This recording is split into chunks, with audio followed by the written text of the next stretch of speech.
Cette semaine, on est allé sur une battle entre l'acide glycolique et l'acide salicylique. Eh bien, dans cette vidéo, on va essayer de comprendre ensemble qui est le vainqueur. Et oui, installez-vous convenablement afin qu'on discute de ce match un peu violent là entre l'acide glycolique et l'acide salicylique.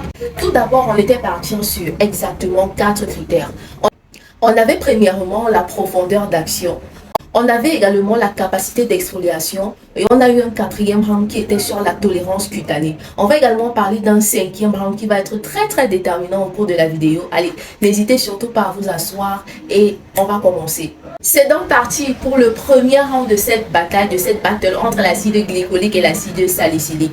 Le premier round, c'était sur quoi? C'était sur la profondeur d'action. Entre l'acide glycolique et l'acide salicylique, quel est l'acide, quel est l'exfoliant qui va agir le plus en profondeur? Qu'est-ce qu'il a été dit?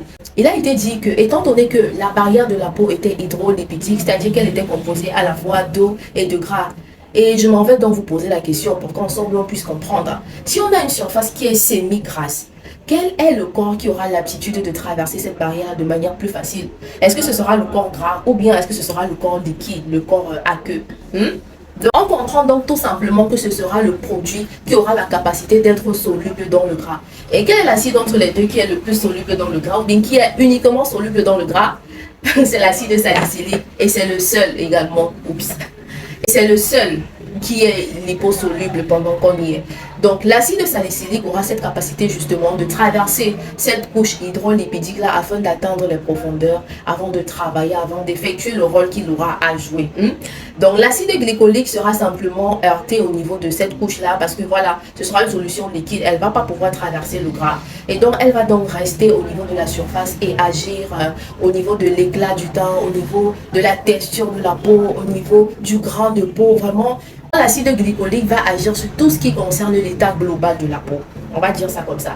Donc, pour ce premier round, le vainqueur, c'est tout simplement l'acide salicylique. Allez, on va ovationner l'acide salicylique et on va passer simplement au deuxième round. Allez, deuxième round, on va parler de la capacité des deux exfoliants à jouer contre l'hyperpigmentation.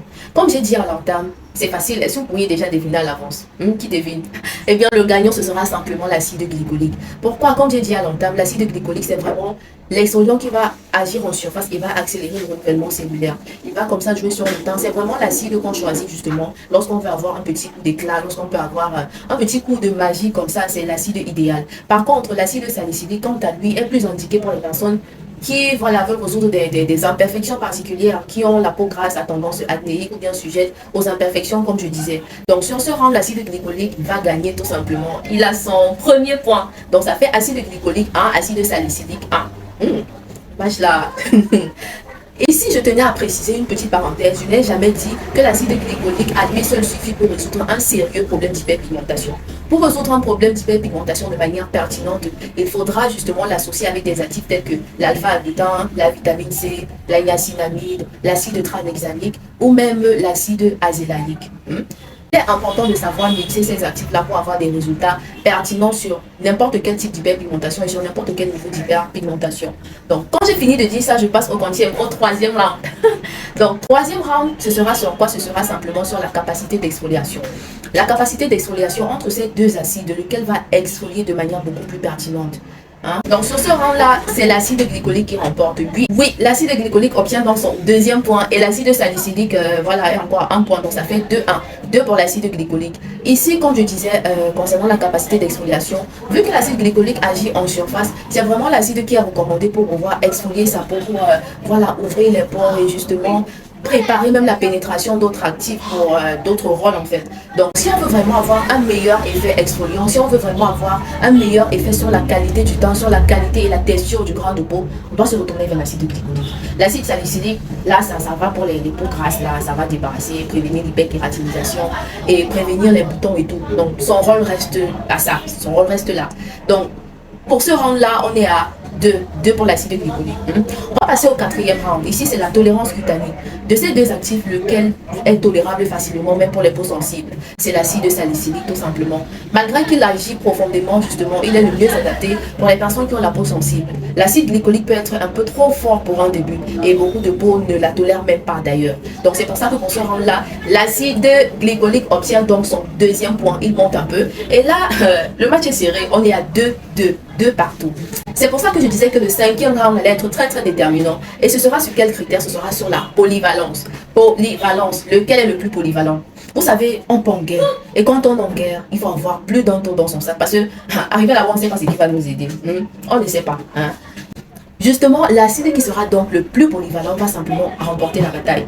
Et devinez quel est l'acide le plus polyvalent? C'est l'acide glycolique tout simplement. Je l'ai dit, il aura cette capacité-là d'agir un peu partout. Par contre, l'acide salicylique est plus ciblé. L'acide glycolique va régler le problème, que ce soit d'anti-âge, jouer sur les effets de l'âge, que ce soit sur l'hyperpigmentation, que ce soit sur l'éclat, que ce soit sur l'uniformité. Et que ce soit enfin pour exfolier la peau proprement dit. Par contre, l'acide salicylique, comme je disais, c'est plus cible. Allez, straight to the point. Voilà, on résout le problème des peaux à tendance acnéique, des peaux grasses et tout, et on s'en va. Voilà, c'était tout pour ce match. Si quelqu'un a quelque chose à rajouter pour soutenir son actif, eh bien, mettez-le en commentaire et on va en débattre tout simplement. Je vous donne rendez-vous comme ça pour le prochain round. Puisque l'acide glycolique a gagné, on va continuer avec lui et il va s'opposer à la grande, au majestueux acide hyaluronique, oui. Et là, ce sera un combat spécial anti-âge. Lequel des deux est plus pertinent pour résoudre un problème anti-âge, pour lutter contre les signes de l'âge? Comme je l'ai dit, restez scotchés pour la suite de cette nouvelle battle. Ce sera le match des vétérans. Donc, vraiment, on n'est pas ici là pour jouer. On se donne alors rendez-vous dans une prochaine battle ou bien dans une prochaine vidéo pour donner le vainqueur de ce nouveau match-là. D'ici à là, portez-vous bien, on se reverra avec le même sourire et surtout avec la même force de battle. Allez, let's go!